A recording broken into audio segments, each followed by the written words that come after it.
আল্লাহ পাক আমাদেরকে প্রতিশ্রুতি দিয়েছেন যে তোমরা দুশ্চিন্তাগ্রস্ত হও না, তোমরা টেনশন করো না, ভয় পেও না, হীনবল হও না। আনতুমুল আ'লাউনা, তোমরাই বিজয়ী হবে এই দুনিয়াতে এবং আখিরাতে, তোমরাই বিজয়ী হবে ইন কুনতুম মুমিনিন, যদি প্রকৃতপক্ষে মুমিন হয়ে থাকো। আমাকে বলেন, যারা আজান শুনেও নামাজে যায় না এরা কি মুমিন? বলেন। আপনি মনে করছেন আমি জুমার নামাজ তো পড়ি, ঈদের নামাজ তো পড়ি। এমনও হতভাগা মানুষ আছে পৃথিবীতে যাদের নামাজ প্রথমবার তারা নামাজ পড়ে জানাজার নামাজ। আছে না ভাই? আল্লাহ পাক আমাদের সবাইকে 5 ওয়াক্ত নামাজি হওয়ার তৌফিক দান করেন, এবং কাজা নামাজ অনেকের আছে, আল্লাহ পাক সেগুলো আদায় করার তৌফিক দান করেন। আপনারা যখন হজ উমরা সফরে যাবেন বেশি বেশি সেখানে নামাজ পড়বেন, কারণ ওখানে 1 রাকাত নামাজ হারাম শরীফে পড়লে 1 লক্ষ রাকাতের নেকি হয়, আর মদিনা মুনাওয়ারায় পড়লে মানে হারামে পড়লে 1000 নেকি হয়। আর এই দুইটা আমরা খুব ভালো জানি, মিম্বরে আলোচনা হয় খুব, মাশাআল্লাহ, তাই না? তো নসিহত হচ্ছে ওখানে গিয়ে আমরা বেশি বেশি নামাজ পড়বো, নফল নামাজ, ঠিক আছে? কাজা নামাজগুলো হিসেব করে আদায় করার চেষ্টা করবো ইনশাআল্লাহ। তবে হাদিসে আরেকটা জায়গা আছে, ওইটা আমরা ভুলে গেছি। আরও একটা মসজিদ আমাদের আছে ভাই, যেখানে 2 রাকাত নামাজ পড়লে জীবনের সব গুনাহ মাফ হয়ে যায়। ওইটা আমাদের পাঠ্যপুস্তকে নাই, আমাদের চেতনায় নাই, আলোচনায় নাই, মিম্বরে নাই, খুতবায় নাই। সেই মসজিদ কোথায়? ওই মসজিদ কি আমাদের না ইহুদিদের? কি মনে হয় আপনাদের? ওই আল-আকসা কি আমাদের না ওদের? ওইখানে 2 রাকাত নামাজ পড়লে, সফর করে 2 রাকাত নামাজ পড়লে জীবনের সব গুনাহ মাফ হয়ে যাবে। ওইখানে আমরা এখন ঢুকতে পারি না। কারো কোনো ফিকির আছে? ইয়াংদেরকে বলতেছি ভাই, লেকচারগুলো আমাদের বেশিরভাগই ইয়াংদের জন্য। যে এই যে সেলফি, এই শোডাউন, একজন বক্তাকে আপনি দেখতে চান, ইসলামী সেলিব্রিটিজম, এগুলো যে চালু করেছি আমরা, এইগুলো দিয়ে দিন আল্লাহর জমিনে কায়েম হবে না। এগুলো ভালোবাসা মহব্বতের নিদর্শন না। সত্যি সত্যি যদি আমাদেরকে আপনারা মহব্বত করে থাকেন, এমনভাবে নিজেকে গড়েন যাতে বাইতুল মুকাদ্দাস জয় করতে পারেন। ওই দিন বুঝবো যে আপনারা আমাদেরকে মহব্বত করেন, আমাদের কথা শুনেন, মানেন, বুঝেন। এমন একটা জামা আমাদেরকে করতে হবে যার একজন নেতা থাকবে, একটা নেতা, একদম সামি'না ওয়া আতা'না, শুনলাম মানলাম, এমন নেতা। এত ইখতিলাফ, এত বিভক্তি চলবে না। মানে বিভক্তি, ইখতিলাফ থাকতে পারে মাসলা মাসাইলের ব্যাপারে, ফিকহি ব্যাপারে, কিন্তু এই এত দলীয় বিভক্তি থাকা যাবে না। এক টেবিলে আলেমদেরকে বসতেই হবে। আলেমরা যদি এক টেবিলে না বসে ঐক্যের দৃষ্টান্ত স্থাপন না করতে পারে, জনগণ ঐক্যবদ্ধ হতে পারবে না। বাংলাদেশের সবচেয়ে বেশি দরকার এখন উলামায়ে কেরামের ঐক্য। আমরা যারা ছোটরা আছি, আমাদের মূল কাজ এখন এইটাই, আমরা এটাই ফিকির করি কিভাবে আলেমদেরকে একটা জায়গায় বসানো যায়। আলেমরা যদি ঐক্যবদ্ধ হতে পারেন, জনগণ একদিকে ফোকাস করে চলতে পারবে ইনশাআল্লাহ।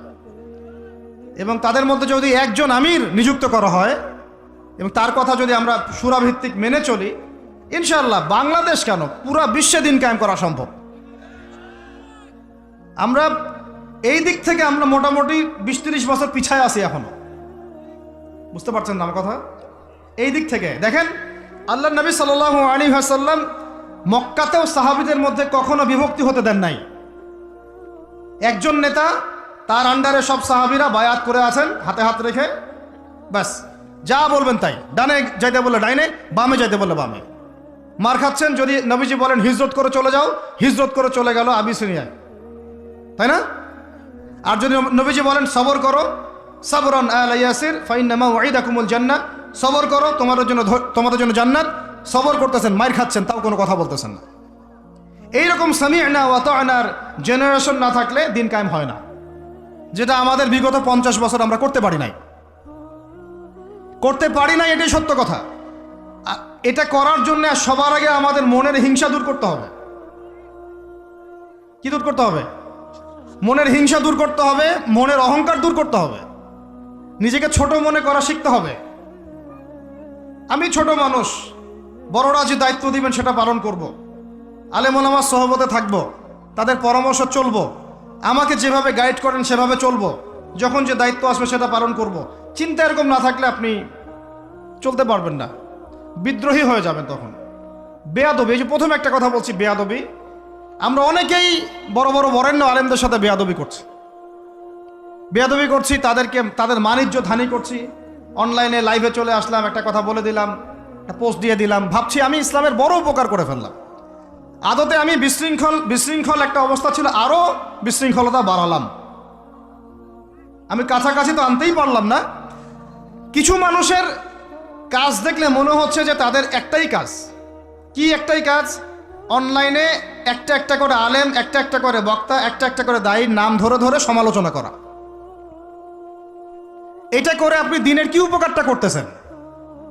এই কাজগুলো করে আপনি দিনের কোন জায়গায় খেদমতটা করতেছেন বলেন? এতে করে মানুষের দিন সম্পর্কে, সেই আলেম সম্পর্কে, সেই বক্তা সম্পর্কে, সেই ওস্তাদ সম্পর্কে, সেই ইসলামী দল সম্পর্কে কি ভালো ধারণা সৃষ্টি হচ্ছে না খারাপ? আমরা যদি প্রশ্ন করি যে আপনি নিজের চেহারাটা একটু আয়নায় দেখেন না, আপনার ভিতরে কি কোনো দোষ নাই? আপনি কি এই উম্মার নেতৃত্ব দেওয়ার যোগ্যতা অর্জন করেছেন? কতগুলা কিতাব পড়েছেন? কি ডিগ্রি অর্জন করেছেন? কতটুকু সার্টিফিকেট অর্জন করেছেন? কতটুকু তাজকিয়া অর্জন করেছেন? কতটুকু আপনি নূর অর্জন করতে পারলেন? কতটুকু বাসিরা আছে আপনার? কয়টা মসজিদ করেছেন? কয়টা মাদ্রাসা করেছেন? কয়টা ইসলামিক সংগঠন করলেন? কয়টা কিতাব লিখলেন? কয়টা লেকচার দিলেন? আপনি নিজে কি করলেন দিনের জন্য? এই চিন্তাটা করা দরকার নাই যে আমি নিজে কি করলাম দিনের জন্য? ও কি করলো, ওর কি খেদমত, ওর কি দোষ, ওর কি ত্রুটি, এইগুলোর চর্চা আমরা ব্যস্ত হয়ে আছি এখন। এই একটা কারণে আমাদের ওলামায়ে কেরামদের মধ্যে ঐক্য হচ্ছে না, দুর্ভাগ্যজনকভাবে। কারণ আমরা একটা শ্রেণী আলেমদের ইজ্জত ধোয়ার পিছনে লেগে গেছি। আর একজন আলেম না একটা ভুল করছে ভাই, আলেম মানুষ তো, কেন বেয়াদবি করতে হবে আপনাকে? কেন আপনাকে একটা সেশন করতে হবে? কেন একটা এটা করতে হবে, সেটা করতে হবে? চুপ করে থাকেন আপনি। পারলে তার সাথে আপনি পার্সোনালি দেখা করেন, তার কাছে যান, তার কথার পিছনের কারণটা খুঁজে বের করার চেষ্টা করেন। ইসলামের খেদমত এগুলো হচ্ছে না, তো ওইদিকে যেতে যাচ্ছি না। একটা রিকোয়েস্ট করবো আপনাদেরকে যে আমরা সবাই একটা দায়িত্ব কাঁধে নেই, যে এই উম্মতকে বিজয়ী করার জন্য আমারও কিছু দায়িত্ব আছে। আপনার দায়িত্ব নেই ভাই? আপনি আয়নার সামনে আজকে রাত্রে দাঁড়ায় অনেস্টলি সততার সাথে দাঁড়াবেন, দাঁড়ায় আপনার চেহারা আয়নায় দেখবেন, দেখে চিন্তা করবেন যে আসলে আমি আজ পর্যন্ত এই উম্মাকে কি দিয়েছি। বলেন তো কি বললাম ভাই? আয়নার সামনে দাঁড়ায় কি বলবেন?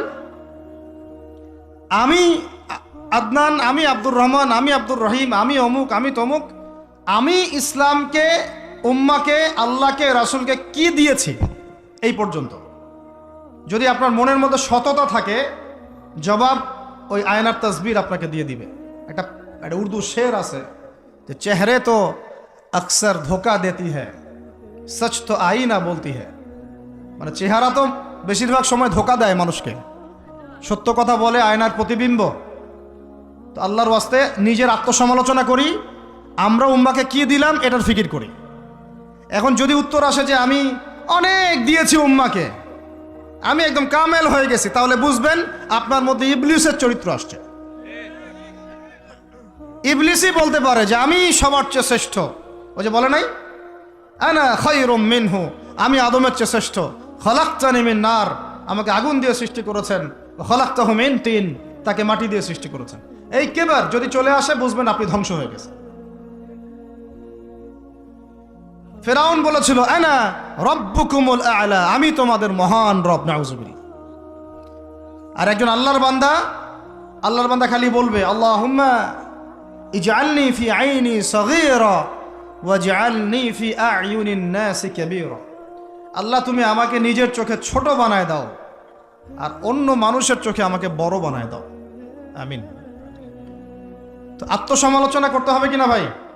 এখন যদি আমার উত্তর আসে যে না আমি তো আসলে ভাই কিছু করতে পারি নাই, এই টুকটাক কিছু লেকচার দিয়েছি এতটুকুই, এখনো আমি উম্মাকে ঐক্যবদ্ধ করতে পারি নাই, উলামায়ে কেরামকে এক জায়গায় আনতে পারি নাই, আমি এখনো কোনো ইসলামিক বড় কোনো অ্যাসোসিয়েশন ফর্ম করতে পারলাম না, এখন পর্যন্ত আমি 100টা কিতাব লিখতে পারি নাই, এখনো আমি ইফতা দেওয়ার মতো বা মুফতি হওয়ার মতো যোগ্যতা অর্জন করিনি, এখনো আমার কোরআনের কত জ্ঞান শেখা বাকি, কত আলেমের সোহবতের থেকে নূর নেওয়া বাকি, এখনো কত দূর যাওয়া বাকি।